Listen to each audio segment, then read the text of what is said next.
있고요. 자, 여러분들이 Please take your seat, and like I said, please leave a lot of comments on our YouTube channel. So our guest just seated. Please allow me to introduce our guest for this special dialogue about the sustainable growth and the role of future generation. First, Professor Park Cheol-hee from Seoul National University will be moderate the session. Please welcome with a big round of applause.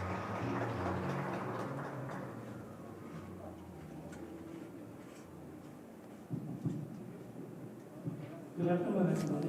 This is Cheol-hee Park at Seoul National University. I'm extremely privileged to chair the very first session of the very first Asia Pacific Young Leaders Forum. When we designed the plenary session, we were discussing what would be the best topic for the first plenary session. And we gave a kind of a principle that, okay, even though we are holding this forum in Jeju and in Korea, but rather than talking about the local issue or small regional issue, we'd better touch upon a global issue that can have a lot of implications for the entire world and the entire region, Asia Pacific. And we'd better talk about the future of this planet or the grave concern rather than talking about the past. Also, we have decided to talk about the role of younger generation leaders. As just Honorable Ban Ki-moon said, the young leaders should be the agent of change as global citizens. So, and in that context, we have decided to talk about climate change, which is the kind of the major issue of the day, not only for the Asians or Westerners, so the entire people living on this planet. And then we titled it as the climate counterattack, sustainable growth, and the role of a future generation. And then we tried to bring in the wisdoms of the elder generation, also younger leaders' perspective on this issue. So we have invited three distinguished guests. The Honorable Ban Ki-moon, even though he gave an excellent the keynote speech just before, he gladly agreed to join us for this session to talk about the current status of climate change and the future prospect of what will be going on in this world and what should be done. So we have again the Honorable Ban Ki-moon, former Secretary General of the United Nations, for this session, for plenary session. And then we have invited Mr. David Wallace-Wells, who is the editor-at-large of the New York Magazine. And he wrote a very fascinating book titled The Uninhabitable Earth. So his argument became very much the affecting lots of people working in the climate change era, the arena, in a sense that he argued that the Earth we are living in would be uninhabitable if we continue to go on like this. So he provoked us, and then it became a kind of a major topic for climate change. So he's with us today. And we have Mr. Kim Jin-man, the chief producer at the NBC of Korea. And he's a kind of a very unusual person in a sense that working at the NBC, he produced lots of series of documentaries related to the environmental change and climate.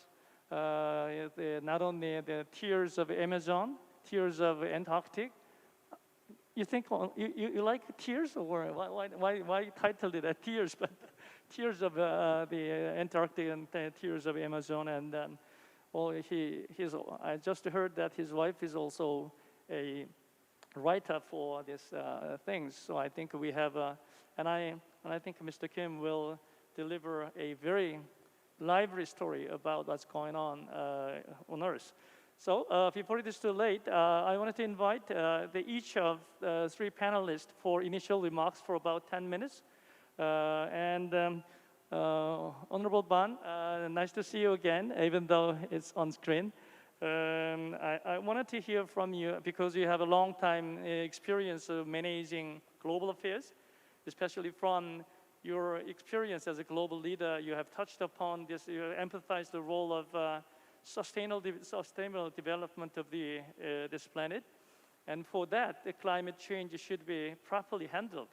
If not, we are in crisis. So we wanted to hear from your own experience and your own wisdom that what is the status of climate change? Why this is such an important topic for global citizens? And what's going on? And if possible, add up what should be done. That would be the first initial remarks. Honorable Ban, thank you. The floor is yours. So how long do you want me to say? For about 10 minutes. 10 minutes? Yeah. Frankly speaking, I have spoken already 15 minutes to the public, so it may be a little bit redundant, but I'll try to be very brief, and I'll be more interested in engaging in exchange of views if there are any Q&As. That's wonderful. Better. Don't be burdened. Yeah, all right. In any way, I am very happy to be with you under your chairmanship and Mr. Kim Jin-man and also Mr. David Wallace-Wells, a journalist and author. And I'm really pleased to join this plenary session on climate change during this Asia-Pacific Young Leaders Forum. Now, just like COVID-19, the climate crisis is an inherently global issue where international cooperation is absolutely necessary. However powerful or resourceful one may be, like United States or China or Japan, Germany, etc., nobody can handle this alone. That is why the United Nations has always been trying to mobilize and strengthen a global partnership. The global partnership, which is the last goal number 17 goal. We have 17 goals in Sustainable Development Goals. All 16 goals cannot be implemented without the global partnership. That's why that's a very important one. And now on top of this climate change, we are now suffering and impacted by COVID-19. It has virtually completely locked down the whole world and whole people's, citizens' personal lives. This is a very serious issue. I think since Spanish flu in 1918, but it was mostly felt and affected European countries at that time. But I think this is the first time ever in human history and that any such disease has controlled and affected whole worlds without any exception. COVID-19 has offered us a glimpse of the possible global disruptions, and that will arise from climate change in the near future. These include elevated public health perils, mass displacement. Many millions of people are running away from their home places to find a better place, safer places. So this has caused tens of millions of people. I think we have at this time more than 65 million refugees around the world, but I suspect that these statistics must have gone much higher. But only during the time of Second World War had we that number of refugees, 65 million during Second World War and after Second World War.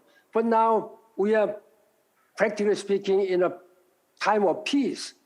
then during the time of peace, why should we have so many refugees fleeing their home countries?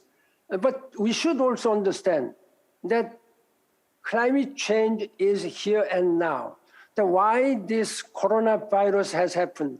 Because we have neglected what we have to do. We have not listened to what nature has warned us. Nature has its own way. We cannot control. We cannot control or adjust the way nature goes. The nature during last maybe 4 or 5 decades, particularly during this first middle of 20th century and now, nature has given us strong messages that we have to change the way we live, the way we consume. But we never paid attention. It is only very recently that international leaders, United Nations, have been paying attention that climate change has been happening much faster than we had thought before. Now it may be too late or it may not be too late, depending upon what we and how we will do. I think that is why the leaders are meeting in Glasgow, United Kingdom. That is why young leaders, now they are raising their voices. Dear President, ministers, or business CEOs, you have neglected what you should have done for us, for young generation. And us means you young people. I'm one of the existing, leader generation. I also was one of the who neglected. There are limited resources in our world. One day we will not have these fuels. One day we will not have any such resources which we are now enjoying. We have to leave sufficient amount of resources to our succeeding generation. The very concept of sustainability first was discussed by the United Nations in 1987, when what is known as a Brundtland Commission was created by the United Nations. This Brundtland Commission made the report saying that sustainability means that we should leave enough resources to our succeeding generations, millennia of succeeding generations, while we can already benefit how to live prosperous way. You cannot eat all what we have today or this year. Then there will be no future for young generations. That's very important messages. Then important messages which we have to learn from this Corona-19 pandemic is that the nature has a limitation in its maybe endurance. Now we are learning very much serious lessons because we have been degrading the ecosystems, our lives, the way we have been contacting animals, then animals have been living very close and closer together with us. That is why we are now suffering from this coronavirus. Who knows what kind of a virus will affect us? The geologists and the climatologists warn us that there may be minimum 1 million viruses frozen under icebergs in Arctic regions, Antarctica and Arctics, in Greenland. I have visited this Antarctica and Arctic region 5 times. Has any one of you visited any region of Antarctica or Arctic, Greenland? out of my strong mission that I wanted to send out strong message to global citizens, saying that the iceberg was melting, sea level rising, and we are now being affected by this global warming. We have to make sure that we contain global temperature rise below 1.5 degrees, as was recommended by IPCC climatologists, Intergovernmental Panel on Climate Change. That's the importance of COP26, which is now taking place in Glasgow. Therefore, I'm now urging the current leadership, global leaders, do much more, with much more serious awareness of the importance of taking action now. There's no time to waste. We have to act now. That's my message to our president, prime ministers, business CEOs, and civil society leaders, so that our succeeding generations can live with much resources, enough resources, and live in peace and harmony and sustainability. That's my initial message, but I'll be ready to engage in much Q&A, exchange of views. Thank you very much, Professor Park. Thank you very much, Honorable Ban. I think your message was very clear. That I was very impressed by you saying that nature has its own way, and then we have neglected what we had to do, but we have limited resources on Earth available for us, and so if we do not act now, it would be too late. So we will come back to you again for a deeper dialogue on this topic. And next, I wanted to invite Mr. David Wallace Wells, who wrote a fascinating book titled "The Uninhabitable Earth." I think you sent the warning bell to the global community that the global climate change should be managed as soon as possible. So it's not just a kind of sea level rise or iceberg melted down. That much more serious thing is waiting for us if we do not act. So I wanted to hear from you what's going on. What happens if the Earth's temperature is not properly controlled? And then why that is so important to act for the whole planet. So floor is yours, Mr. David Wallace Wells. Thank you very much. It's very great to be here. I'm happy to be a part of this and on this extremely distinguished panel. I want to talk a little bit about where we are, what the future looks like, and what that future will mean for all of us who will be living on the planet in the decades ahead.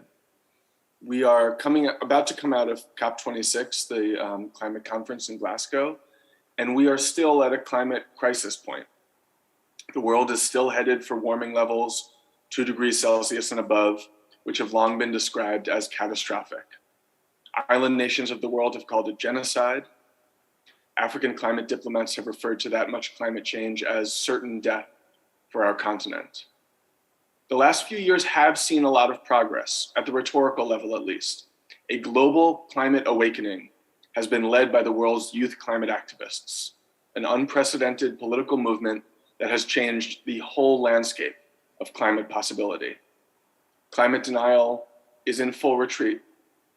Coal is in what is called structural decline. Net zero pledges now cover more than 80% of global emissions and 80% of global GDP, which is astonishing because as recently as 2 years ago, those figures sat at zero. The rapidly falling price of renewables means that there is an obvious and remunerative path to decarbonization. Every political and every corporate leader the world over now feels obligated to describe warming as a real and urgent threat, many of them using existential language, as the Honorable Ban just did himself. But as we can see in Glasgow, rhetoric is not enough. Current policies are expected to yield 2.5 degrees of warming and possibly more. To bring the world truly in line with the 1.5 degree target that the Paris Agreement set forward, would require a tripling of current ambitions, according to the UN. And though those net zero pledges sound almost impossibly ambitious, they may also prove simply impossible. We need to be doing much more right now to bring those long-term goals into the realm of plausibility, because we need to invest now to make it possible to get to zero then. And the longer we wait to start, the more difficult those goals will become. We've already waited too long.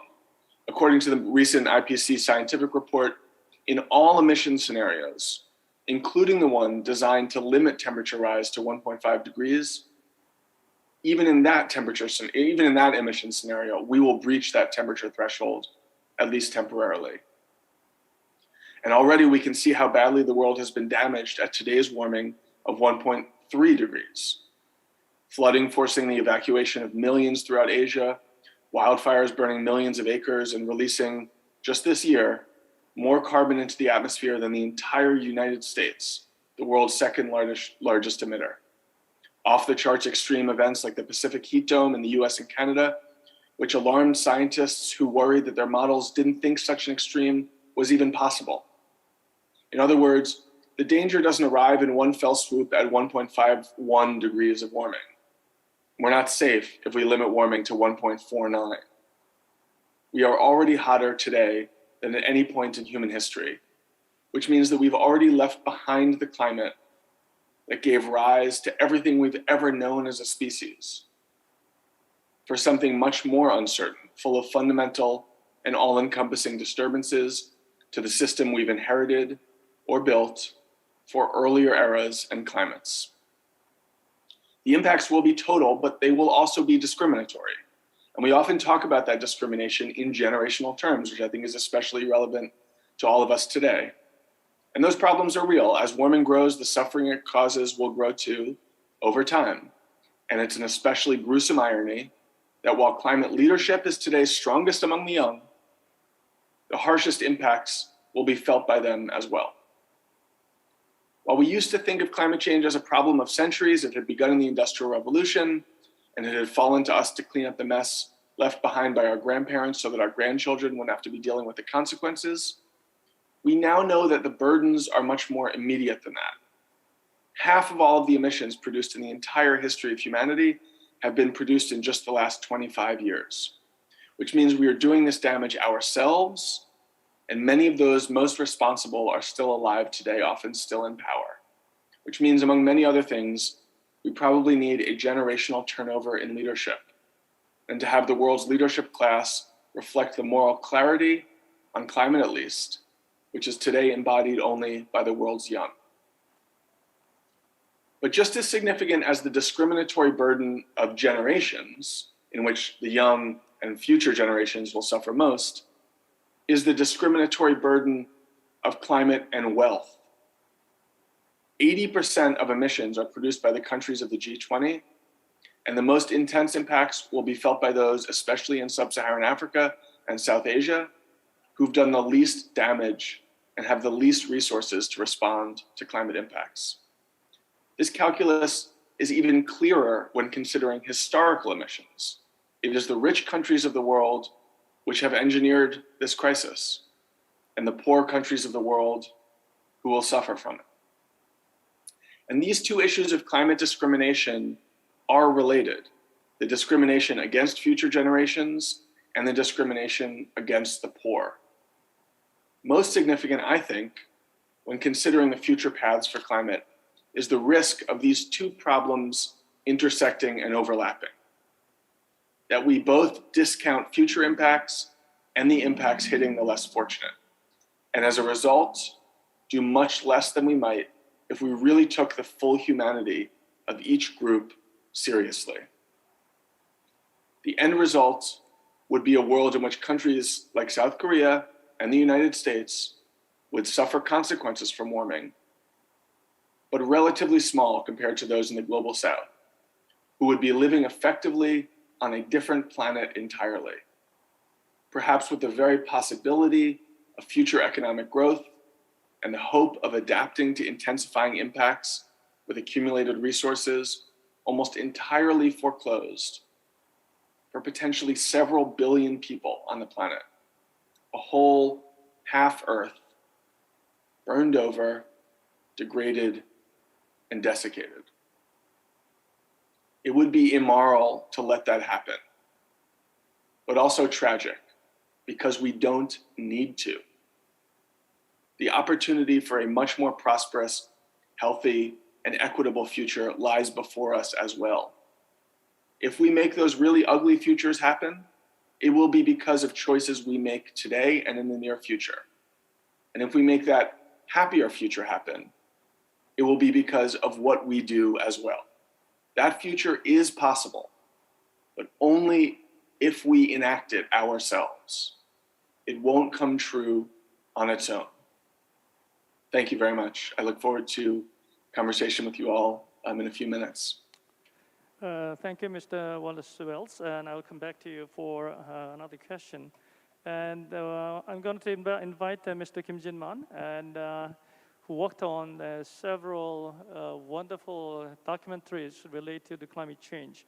And he actually spent the months or years in a real spot on the ground. So I hope you share your own experience for the covering the climate changes. The floor is yours, Mr. Kim. 나가서 할까요? 여기서 할까요? So should I stand up or just sit down here? Oh, okay, I'll stand up. Can you bring up my PPT slide presentation file? Hello everyone, my name is Kim Jin-man, and it's my great honor to be part of this panel discussion. Greetings. Do you like documentary film? You lie. Because you don't like documentary films. Because if you say so, the viewing rate is unexplainably low. So documentary films are difficult to make, but still meaningful, I believe. Over the last 15 years, I created environmental documentary film. I went to North Pole, South Pole, Siberia, Kamchatka even. And I saw the evidences of climate change, and I depicted those in my film. And I realized that the climate change impact has been more extensive, and more rapid than I expected. And I felt it on the ground. At the Davos Forum last year, economists received this question: what is the biggest threat to Earth? And at the Davos Forum, Nobel laureate received another question. The same question: what is the biggest threat to Earth? And at the meeting where the global game makers presented, they asked the question to the youth: what is the biggest problem of the Earth? Most people would think that the COVID-19 would be the answer, because this pandemic made a huge impact on our life, or even suspended our daily lives.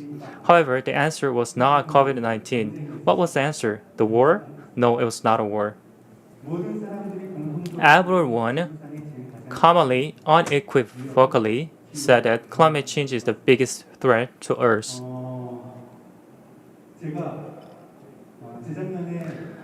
2 years ago, I made a documentary about bears. It took 2 years to make it, and I filmed 8 kinds of bears around the world. And I wanted to show the environmental changes through the bears. And I even wear like this, not to look funny, but we wore like this not to scare the panda away. We even put the defecation of the panda on our body, not to scare them away. Actually, North Pole bears, I realized that filming polar bear taught a lot of lessons. When I went to the North Pole, I went to the region called Kaktovik in Alaska. This is the most northern part of the US, and I went to Kaktovik to film some documentary. And actually 5 years ago, I had another chance to go there, and at the airport, we were able to land at the airport by plane. But 5 years later, when I visit the same village, Kaktovik, what happened? Guess what? As you can see, the taxing area all submerged.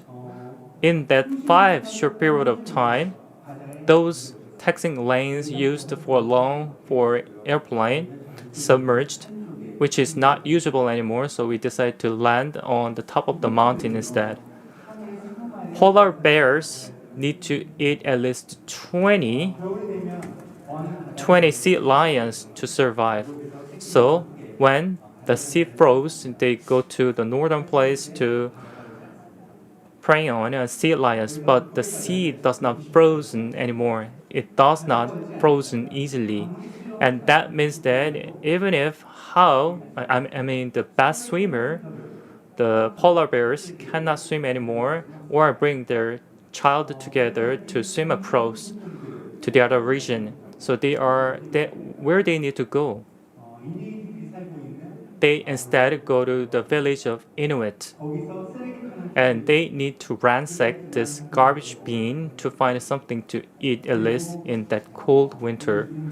Also, they sometimes eat a dog raised by the village people. Over the last few years, few decades, few centuries, we took it for granted that those regions are frozen and those polar bears swim across to eat sea lions, but that north region do not frozen anymore. In the Hokkaido region, there's a place called Shikkaido, and this region has the largest number of brown bears.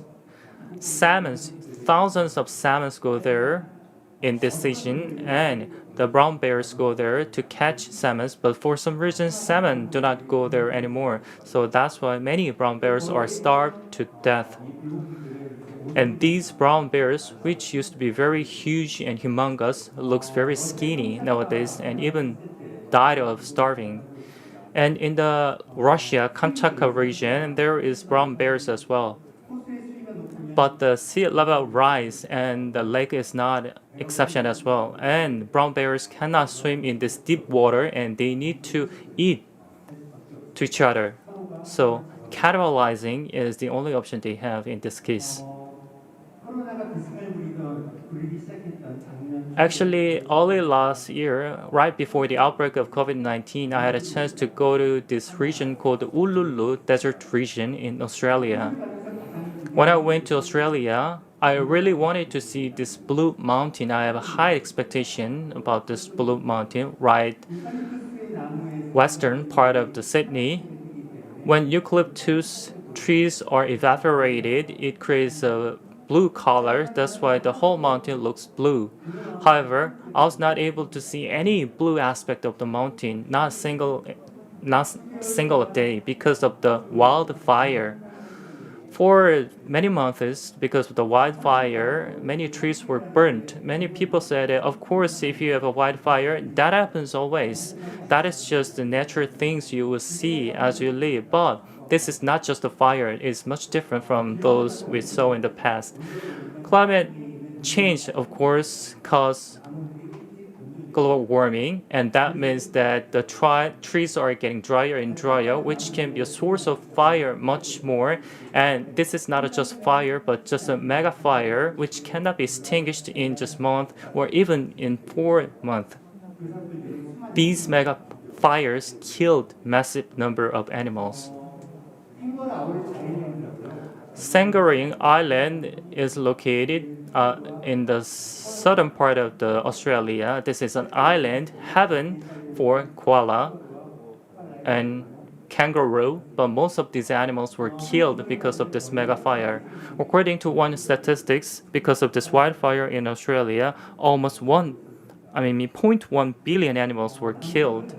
When I went to North Pole, I had an expectation that North Pole would be immune to climate change because this is some of the few places where no people reached. Not many people reached, but actually it was not the case.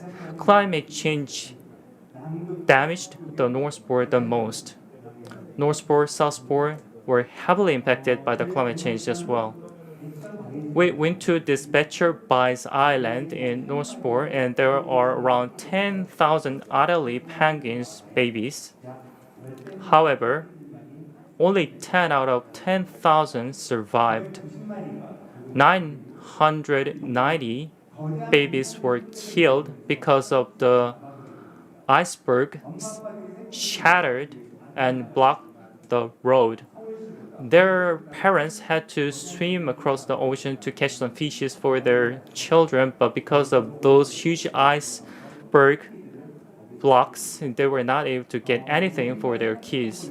So this climate change is more serious than we ever expected, damaging our lives in all aspects. Also, desertification is another result of the climate change. If you go to Africa, you might expect that you will see many desert. However, actually, human beings were born first from Africa. Africa is a region of the forest, actually. However, the rich forests are being destroyed by the climate change. Mongolian or China are not exception as well. Thirsty animals seek for water, and that's why they visit human villages to get water, but they cannot live with people in a village. So many wildlife were killed because they were not able to find any water. And all these are attributable to human activities, carbon emitting human activities. To wear something, to use something, we run factories, and to go somewhere, we use ship, plane, car. All those human activities, or even our livestock industries, emit carbons into the air.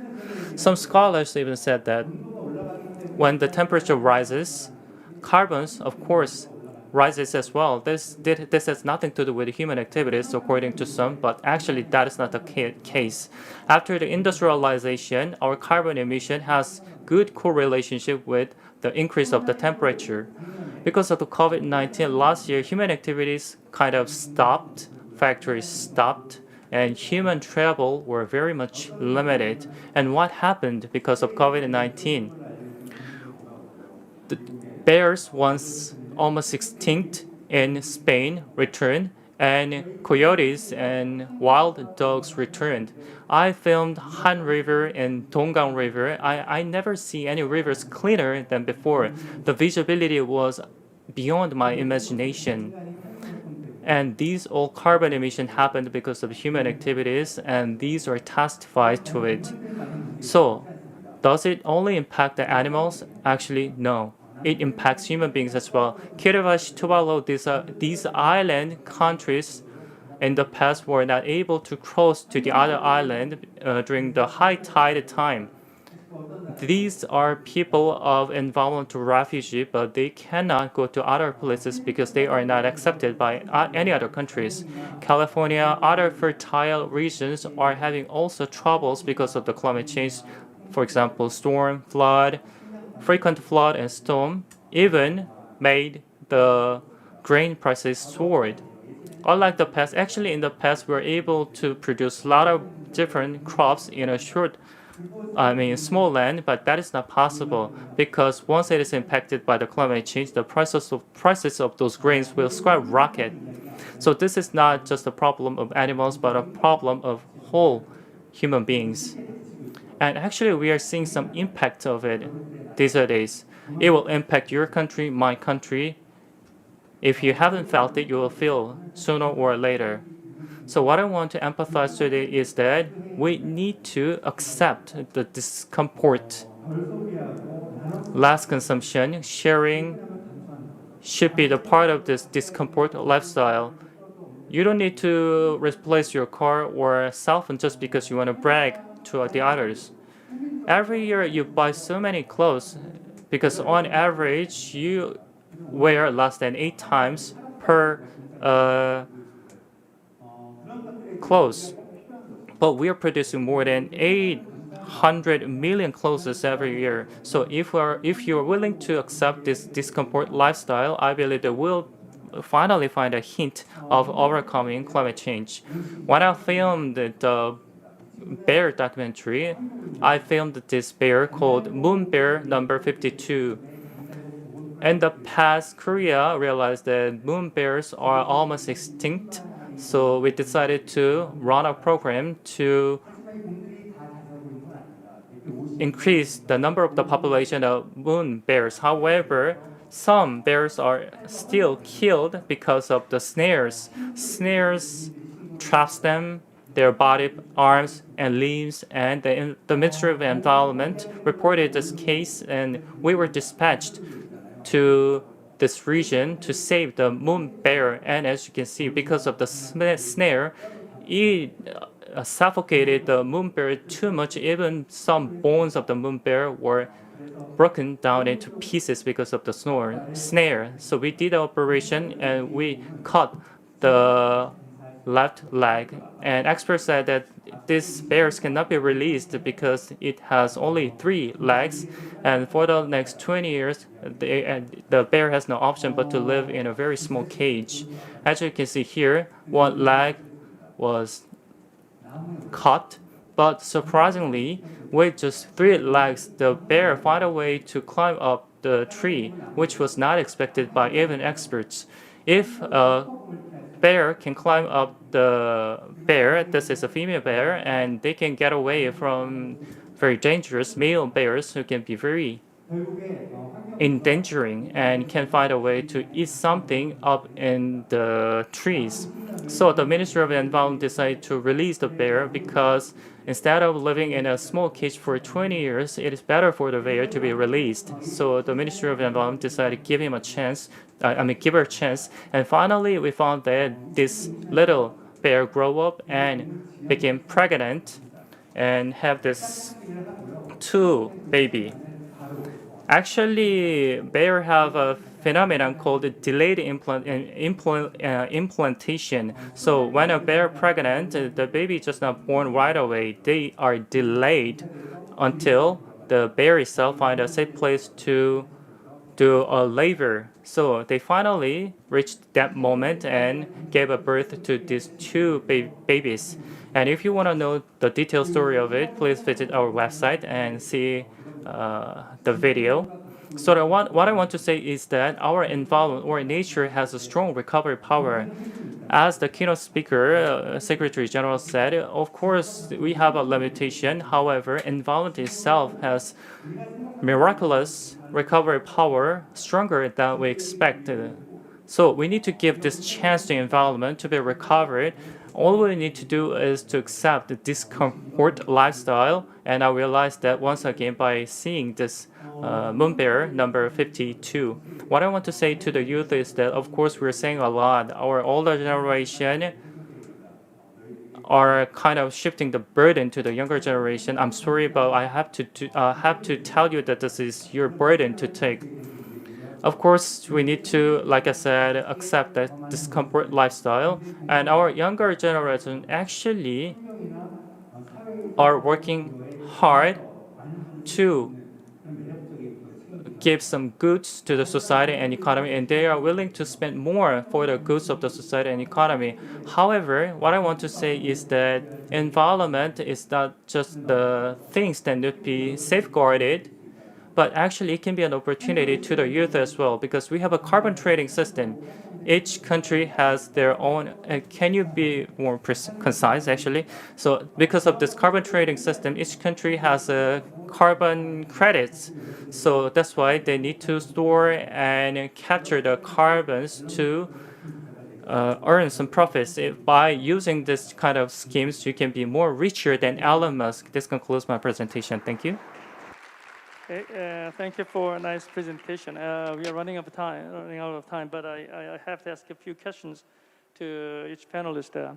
The Honorable Ban, I wanted to ask a question about this, the COP26 we had just before. As you know, at COP26, the world leaders, global leaders, agreed to control the temperature rise by 1.55 degree, and they agreed, but there's a kind of all different kind of perceptions and approaches to the issue. The question here is that, is it realistic? Is it possible for us to control temperature rise by 1.5 degree if we try hard?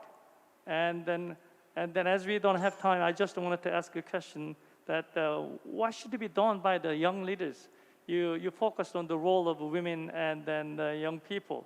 So for the climate change and the flood control, what do you expect from the young leaders to make this planet better? First of all, I'd like to thank Mr. Kim Jin-man for his presentation.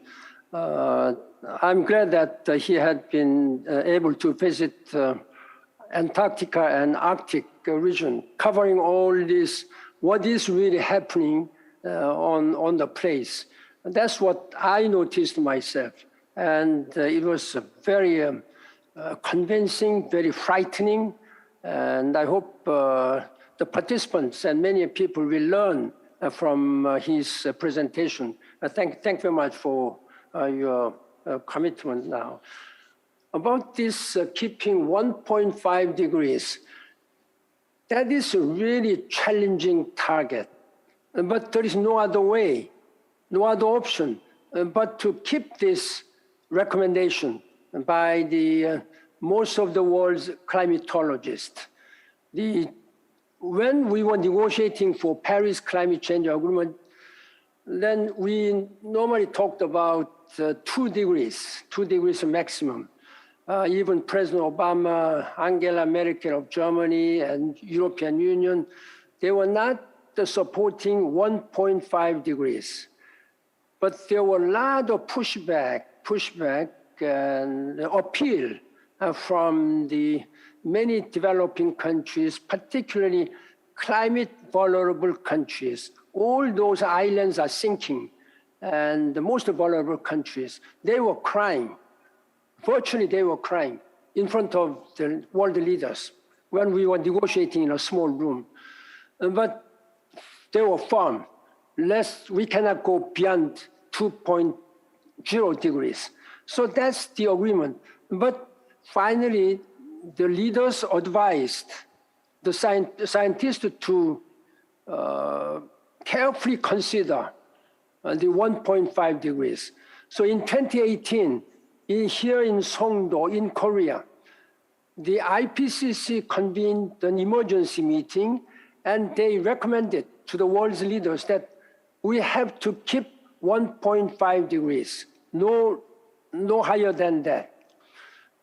Now, what is surprising and alarming now is that August this year, WMO, World Meteorological Organization of the United Nations, and also IPCC in its special assessment report said that since 1850, during last 100, maybe 70 years, we have the global temperature rise has risen 1.1 degrees Celsius. That means we have only 0.4 degrees left. So can we keep this promise, 0.4 degrees until 2050? And then IPCC recommended, advanced by 10 years. So our target is by 2040. We have to keep this 1.5 degrees Celsius. Then virtually coming 20 years, we have to do everything possible, cutting emissions drastically by 2040. That's why many countries, including Korea and United States and all these European unions, they committed that they will reduce by 45% of greenhouse gas emissions by 2030. Of course, South Korea did 2040. Even 20-40% have been challenged by industrialists in Korea. But we have no other option. We have no other option. At the same time, what I expect is that in this world, it's not only United States, China, Korea, or European Union are leaving. There are more than 200 countries are living together, mostly developing and climate vulnerable countries and very, least developed countries. We have to provide them with first the financial support and the science and technological support. That's why We have agreed already in 2009 to provide $100 billion a year from 2021. Now, this year is the first one, and there is a Green Climate Fund. The GCF headquarters is now located in Seoul, Korea. This is the headquarters where they are managing this $100 billion. I have been urging, as a former Secretary General, to COP26 at least 5 times. I sent my message. I addressed many leaders and ministers saying that you must, first of all, deliver your promise of $100 billion. You must agree on rule book. We don't have still rule book. After 6 years of adoption of this climate agreement in Paris, they have not yet agreed. They must agree on rule book. Then I think we have to mobilize all science and technological support to developing countries. Otherwise, it will be extremely challenging, extremely challenging. But we have no other alternatives. We have to do it. That's why I'm urging Korea, particularly, should lead by example, lead by example. Thank you. Thank you very much for your insightful comments. I wanted to ask David, Mr. Wells. You argued that the Earth would be an uninhabitable planet if it goes on. In order to make this Earth inhabitable again, what is the most urgent task we have to engage from your own perspective? And one specific question which came up from the YouTube, does the increase in population has any relation to the climate crisis? So can you answer that question shortly? On the first point, to me, I think the Honorable Bana is exactly right about the geopolitics, which is that I think the wealthy nations of the world need to understand and appreciate their obligation to help the developing nations of the world in making their own green transition and adapting to impacts that are already made inevitable by the climate changes that we've produced. And that means, I think, not just fulfilling that $100 billion climate pledge annually, but exceeding it possibly somewhat dramatically. Some countries have been calling for $750 billion a year, others making demands of as much as 1.3 trillion.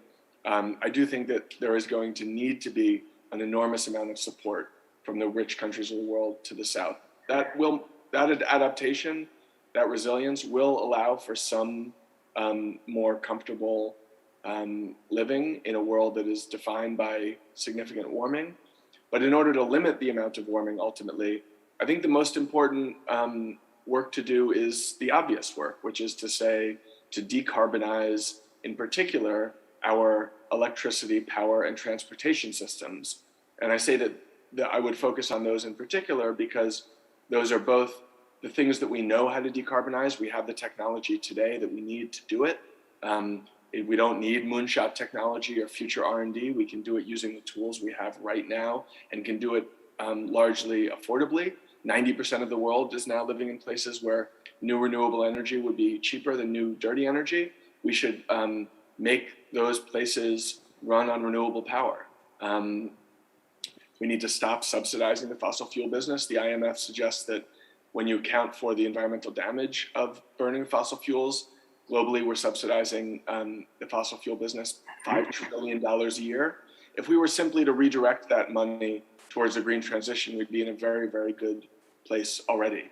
I don't think that the solutions here are complicated or hard to parse. We know what we need to do. We just need to go out and actually do it.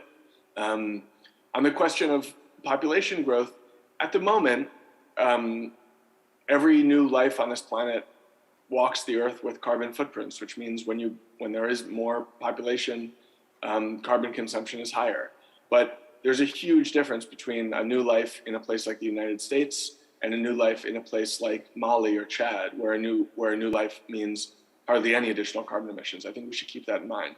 I think more important even than that to keep in mind is that if we imagine that we reach a solution, a resolution of this climate crisis and get to net zero carbon emissions relatively quickly, whether it's 2050, 2060, 2070, or perhaps later, at that point, when we have eliminated the carbon problem, there is no carbon footprint. Every new life will be walking the earth with no carbon footprint at all. And the more people there are there, the more consumption they're doing, the more energy they're consuming, all of that will be carbon guilt-free.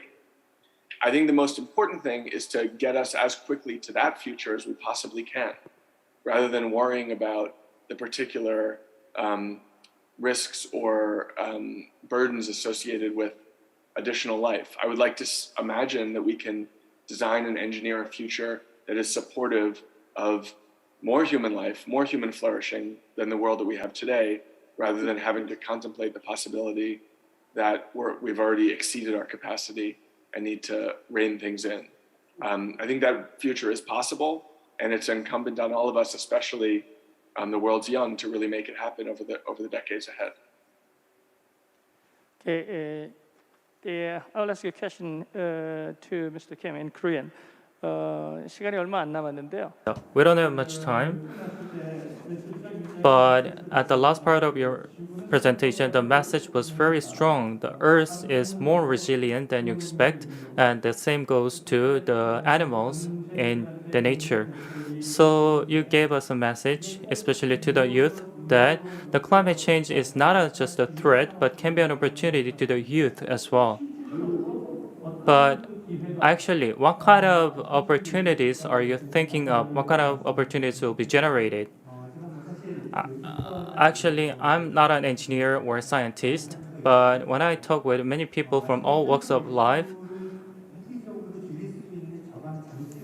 maybe you can create a device which can remarkably reduce the carbon emission or even capture the carbon.